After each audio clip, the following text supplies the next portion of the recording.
అంటే ఇష్యూ ఎందుకు వారు చెప్తున్నారంటే వారు చెప్పిన దాన్ని డినై చేయండి. ఎందుకంటే అవతలలో బుద్ధులు దొంగ బుద్ధులు, వాళ్ళు చేసేది దొంగ పనులు, దొంగ దెబ్బలు కొట్టేది.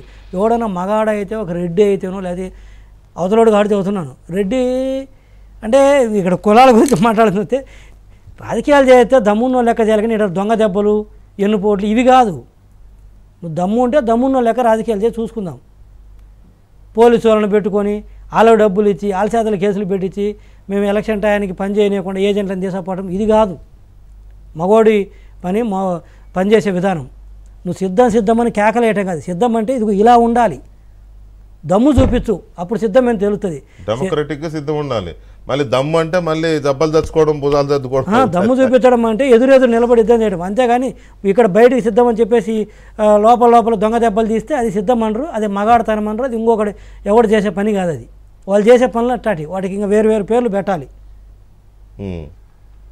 సో ఎనీవే వెంకటకృష్ణ గారు వాళ్ళ పని అయిపోయింది, వన్స్ అండ్ ఆల్ ఫర్. అందుకనే మా సార్ కూడా యుద్ధమని ఎందుకు అన్నామంటే వాళ్ళు ప్రకటించారు సిద్ధమని. రాక్షసులతో పోరాడేటప్పుడు తప్పదు. వాళ్ళు ఏదో అనుకుంటున్నారు, there is no fair in love and war అంటారు జనరల్గా. నిజంగా నువ్వు అది పాటించకపోతే మేము అంతకంటే 10 రెట్లు మేము అట్టే ఉంటాం. ఆ విషయానికి వస్తే మొహమాట పడేది లేదు. లోకల్ బాడీస్ అంటే సరే దాంతో ప్రభుత్వాలు మారేది లేదు, సచ్చేది లేదు. మా సార్ ఎందుకంటే మన కార్యకర్తలు ఇబ్బంది పడతారు, హింసకు గురి అవుతారు, చంపుతారు, పాపం వాళ్ళు ఇబ్బంది పడకూడదని చెప్పేసి at the cost of my party కూడా కొన్ని నిర్ణయాలు తీసుకుంది. అది మా చేతగా కాదు. ఏముంది, వాళ్ళు రెచ్చగొడితే మా కార్యకర్తలు కూడా వెళ్తారు. ఒక 10 మంది చనిపోయారు అనుకో, పోయేది వాళ్ళ కుటుంబాలు రోడ్డున పడతాయి, కానీ ఎండ్ ఆఫ్ ద డే మేము సక్సెస్ పొందుతాం. కానీ ఆ వద్దు అలాంటిది అనేది. కానీ ఇది అలాంటిది కాదు. ఇప్పుడు ఇది తేల్చేది రాష్ట్ర భవిష్యత్తుని తేల్చేది, లోకల్ బాడీస్ మా పార్టీ భవిష్యత్తుని తేల్చేది. ఇది రాష్ట్ర భవిష్యత్తుని తేల్చే ఎన్నికలు. సో డెఫినెట్గా తగ్గేది. ఇంకో వాళ్ళంత పిరుకోలు వెంకటకృష్ణ మీరు ఏదో అనుకుంటున్నారు, వాళ్ళంతా కూడా కథలు పడతాను, కానీ వాళ్ళంత పిరుకోలేదు. గట్టిగా నిలబడితే మళ్ళీ పారిపోయే బ్యాచ్. ఎన్నిసార్లు పారిపోలేదు, మాకు సంబంధం లేదంత వెనక్కి తగ్గే బ్యాచ్ అది.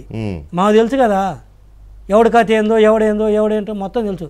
ఊరక ఏందో పవర్ చేతిలో ఉన్న బట్టి పవర్ చేతిలో ఉండే వెంకటకృష్ణ గారు ఎవడైనా సరే మనకు తెలుసు. చిన్న కానిస్టేబుల్ కూడా రెచ్చిపోతాడు పవర్ చేతిలో ఉండి. ఒకసారి యూనిఫామ్ తీస్తే అట్టనే వీళ్ళు కూడా ఒకసారి పవర్ లేకపోతే వాళ్ళ కథ ఏందో తెలుస్తుంది. పవర్ చేతులు పెట్టుకొని దాన్నే మగతనము, అదే పెద్ద గొప్పతనము ఏమి కాదు వీళ్ళతోటి.